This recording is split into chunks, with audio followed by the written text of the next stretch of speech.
सो now Electra versus JBM Auto, और कौन सा स्टॉक आपको बाय करना चाहिए, कौन से स्टॉक है डिफरेंट। अगर आप बात करें ओ इलेक्ट्रा और जेबीएम ऑटो की, तो दोनों ही बिल्कुल डिफरेंट है। आप इनका यहाँ पर एक तरीके से कंपेयर नहीं कर सकते, दोनों ही अपनी जगह अलग हैं। बहुत ही जमीन आसमान का अंतर है अगर आप देखेंगे, और अपनी अपनी पसंद है कौन सा स्टॉक चुनता है।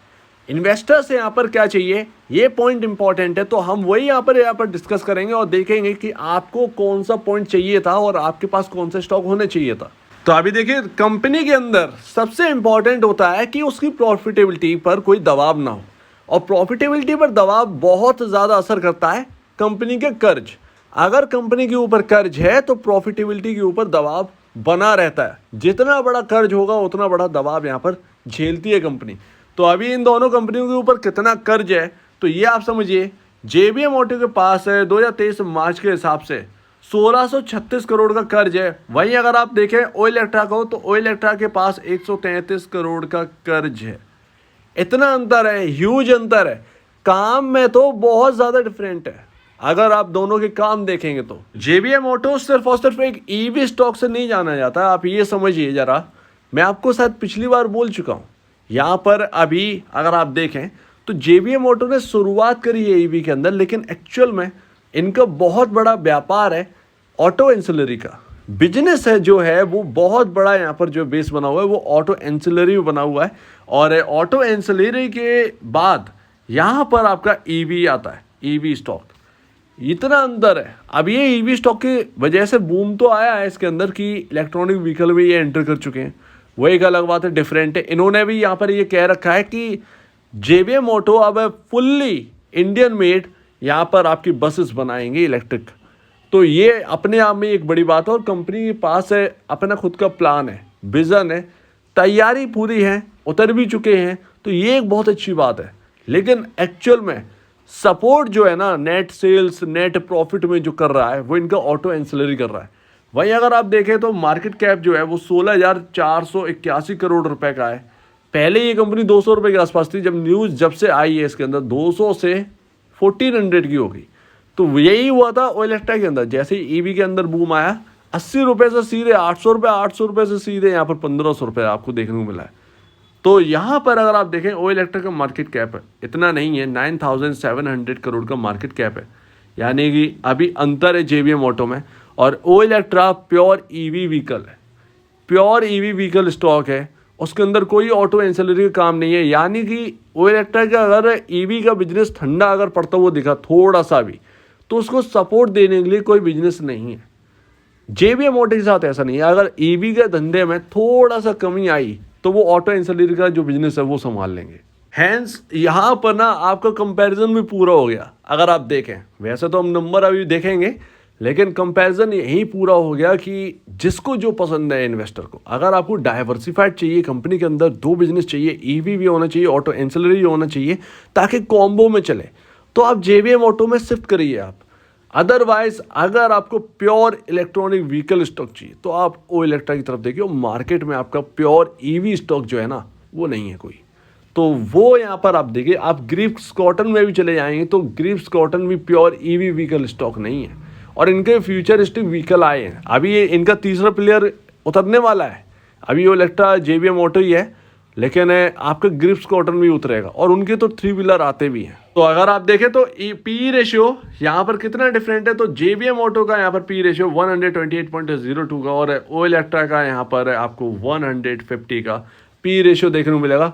और ये इसीलिए आपको इतने हैवी पी रेशियो देखने को मिल रहे हैं। एक्चुअल में अगर आप देखें तो जेबीएम ऑटो में आपको समझ में भी नहीं आएगा कि आप ऑटो का यहाँ पर इंडस्ट्री लें या फिर ऑटो एंसिलरी का यहाँ पर लें। ये एक बड़ी बात है। ओ इलेक्ट्रा में आपको ऑटो के साथ चलना होगा। तो ऑटो में आपका जो इंडस्ट्री चल रहा है वो चल रहा है 25 के आसपास, 25 के आगे। आप इन दोनों को देखिए कितने ऊपर चल रहे हैं। लगभग यहाँ पर 6 टाइम तो यहाँ पर ओ इलेक्ट्रा ही चल रहा है पी इंडस्ट्री के कंपैरिजन पी रेशो, और लमसम में 5 टाइम यहाँ पर आपका चल रहा है जेबीएम ऑटो का पी रेशो। तो अभी डिफरेंट कुछ भी नहीं है। अगर आप देखें बहुत बड़ा यहाँ पर आपको कुछ देखने को मिलेगा, अंतर देखने को मिलेगा, वो इतना बड़ा नहीं है। वैल्यूएशंस में अंतर, लेकिन पी रेशियो में आपको अंतर देखने को नहीं मिलेगा। तो यही बात है, लेकिन दोनों ही पी रेशियो हाई है।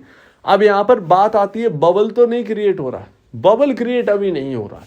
बबल क्रिएट तब होता है जब ये पी रेशियोज आपके 400, 300, 400, 450, 500 इस तरीके के पी रेशियो होते हैं, और आपका इंडस्ट्री पी आपका होता है 25 पर। बहुत लोगों का मानना है कि इन स्टॉक के अंदर तेजी कैसे आ गई, इन स्टॉक के अंदर तेजी नहीं होनी चाहिए, जबकि तेजी होना चाहिए आपके, तो वो जो ओल्ड लेगेसी बिजनेसेस हैं उनके अंदर तेजी होना चाहिए, जैसे कि आपका अशोक लेलैंड, जैसे कि आपका टाटा मोटर, ये हकदार नहीं है। ये बिल्कुल गलत बात है, ये बिल्कुल गलत बात है। वो बिल्कुल डाइवर्सिफाइड है, उनके अंदर पेट्रोल, डीजल और यहाँ पे ईवी का बिजनेस है। आप समझ ही नहीं सकते कि ईवी पर बैट लगा रहे हैं या फिर आप पेट्रोल डीजल पर बैट लगा रहे हैं, सिंपल है। तो इसीलिए टाटा मोटर, आपका अशोक लेलैंड, आपका यहाँ पर महिंद्रा एंड महिंद्रा, ये सब डिफरेंट चीज़ें हैं, ये सब डिफरेंट कंपनियां हैं, डिफरेंट स्टॉक्स हैं, ये डाइवर्सिफाइड है। ये प्योर में अगर आपको चाहिए तो ओलेक्ट्रा की तरफ आपको देखना होगा। आप देखेंगे तो थोड़ा सा डाइवर्सिफाइड तो आपको जेबीएम ऑटो मिल जाएगा। आप उससे भी डाइवर्सिफाइड चाहिए तो आप महिंद्रा और आप टाटा मोटर की तरफ आप देखिए। तो इतना अंतर है, आपको ये समझना होगा आपको पोर्टफोलियो में किस कंपनी को जगह देना है, वो आपको सोचना होगा। और इसी वजह से इनके प्रीमियम भी हैं, क्योंकि ये इकलौती कंपनियां हैं दो मार्केट के अंदर। अगर आपको देखने को मिला है तो दो मार्केट के अंदर दिख रही हैं लौती कंपनियां, और इनका नहीं बनेगी वैल्यू तो फिर किसका बनेगी। और इन्वेस्टर्स का रुझान जो है अगर एक किसी सिंगल स्टॉक पर होगा तो फिर सिंपल सी बात है, उसके अंदर लिक्विडिटी बहुत होगी, लिक्विडिटी बहुत होगी तो वो चलेंगे स्टॉक्स, वो गिरेंगे नहीं, वो चलेंगे। और मार्केट मुझे लगता है कि यहाँ पर प्रीमियम पर रखे, क्योंकि एक स्टॉक है आपके सामने, उससे प्रीमियम नहीं देंगे तो किसे देंगे आप। प्रीमियम का मतलब ये थोड़ी है कि इन्हें 1 लाख करोड़ की मार्केट कैप बिठा दिया है। जो मार्केट कैप है वो रीजनेबल है, ऑर्डर बुक स्ट्रॉन्ग है।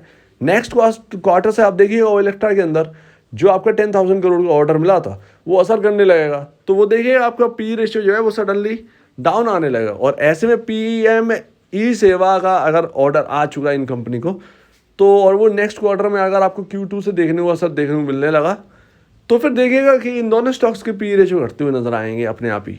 तो ये है, कैलकुलेट होकर वो नीचे आ जाएंगे, जितने अच्छे नंबर आएंगे उतना ही पी रेशियो कम दिखेगा। और आप देखिए अंतर देखिए दोनों कंपनी के, आपको फाइनेंशियल में दिखता होगा। नेट सेल्स आपकी 2023 मार्च के हिसाब से जेबीएम ऑटो की 3,857 करोड़ है, वहीं आपका ओलेक्ट्रा का 1,090 करोड़ रुपए का देखने को मिल रहा है। तो ह्यूज अंतर है, 3-3.5 गुना ज़्यादा यहाँ पर ओलेक्ट्रा से जेबीएम ऑटो ज़्यादा कमा रहा है। लेकिन वही बात यहाँ पर आ जाती है कि सेगमेंट वाइज अगर आप अलग करें तब जाकर पता चले, और अभी सेगमेंट वाइज अलग हो भी नहीं रहा है। आप देखिएगा कि इसमें 90% आपका ऑटो एंसिलरी का इसके अंदर आता है, तो फिर इतना ह्यूज अंतर है, आपको यहाँ पर समझना होगा। और जेबीएम ऑटो के हाथ में भी 5,000 करोड़ का ऑर्डर है, ऐसी बात नहीं है। तो वो दोनों ही कंपनी के पास स्ट्रॉन्ग ऑर्डर बुक है और आगे बढ़ती जाएगी। और जैसा कि मैं आपसे कह रहा हूँ, सिंपल है आपको समझना। आप ये देखिए कि इंडिया के अंदर कितना बदलाव आ सकता है। देखिए रोडवेज में देखिए, आपके आसपास जो सरकारी बसें चल रही हैं उनको देखिए, वो पुरानी हो चुकी है, उनसे परेशान भी है सरकार। आप ये समझिए, उनको रिप्लेस करने को आएंगे तो लाखों बसें से यहाँ पर जो है ना आपको देखने को मिलेगी कि रिप्लेस होती हुई दिख रही हैं पूरे इंडिया के अंदर। तो इसको आप समझिए, अपॉर्चुनिटी बहुत बड़ी है। हालांकि इनके यहाँ पूरा ऑर्डर नहीं आ जाएगा, ये एक अलग बात है, लेकिन ये इनकी ऑर्डर बुक बहुत स्ट्रांग हो जाएगी, इसमें कोई शक की बात नहीं। और धीरे धीरे वो ऑर्डर बुक जो है वो स्ट्रांग होती रहेगी। तो चेंज होने के लिए बहुत कुछ है अभी इंडिया के अंदर, बहुत कुछ है, आप देखिएगा। और अभी तो ये शुरुआत है, आगे देखिए कि ओलेक्ट्रा कहीं बैटरी में ना आ जाए या फिर ऑटो एंसिलरी में ये भी ना आ जाए, ताकि पार्ट यहाँ पर लाने लगे ईवी व्हीकल्स के। तो ये अभी अपॉर्चुनिटी का दरवाजा ना बहुत ओपन होगा। अभी तो कुछ हुआ भी नहीं है, अभी तो ये स्टार्टिंग है ईवी का, इतना तो कुछ चेंज भी नहीं हुआ। मैंने तो आपको आंकड़े भी दिखाए थे, कुछ 23, 24, 25 लाख व्हीकल्स थी जो कि ईवी में आई थी। तो यही आपको समझना चाहिए कि अपॉर्चुनिटी बहुत बड़ी है। तो इससे आपको बहुत कुछ समझ में आ गया होगा कि आपके पोर्टफोलियो में कौन सा स्टॉक रहना चाहिए, आपकी पसंद के ऊपर है, आपको रखना क्या है। और वो सारी बात अब यहाँ पर आप समझ गए होंगे क्लियरली।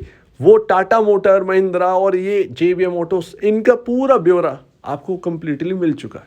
तो जिसकी जैसी पसंद हो, अगर आपने चुन कर रखा हुआ है ओलेक्ट्रा, तो बस आपको ये पता होना चाहिए कि आपने क्यों ले रखा है, बस यहाँ पर ये सिंपल है। तो अभी आज की गिरावट की मैं आपको और बता दूं, आज की गिरावट ये प्रॉफिट बुकिंग है, क्योंकि न्यूज़ जो है ना वो ऑर्डर की, वो शायद थोड़े दिनों पहले यहाँ पर ना किसी को थोड़ा सा एक अनुमान होने लगा होगा। इसीलिए ईवी स्टॉक्स के अंदर आप देखेंगे तो बहुत अच्छी खासी 1-2 दिन पहले तेजी भी होने लगी थी और 2 दिन में वो इलेक्ट्रा ने 20% का रिटर्न दे दिया, तो थोड़ी सी प्रॉफिट बुकिंग तो आनी थी। लेकिन Q2 का इंतजार है, जो कि यहाँ पर बड़ा ऑर्डर इनके हाथ लगा, तो कैसे नंबर्स आने वाले हैं इसका इंतजार रहेगा। Q1 तो थोड़ा सा फीका निकल गया, लेकिन Q2 पर बहुत ही नजर रहेंगी। सो उम्मीद है आप इस बात को समझे होंगे। आपके क्या कहना है इसके ऊपर कमेंट सेक्शन में कहिए, और अब वीडियो देखने के लिए बहुत धन्यवाद दोस्तों।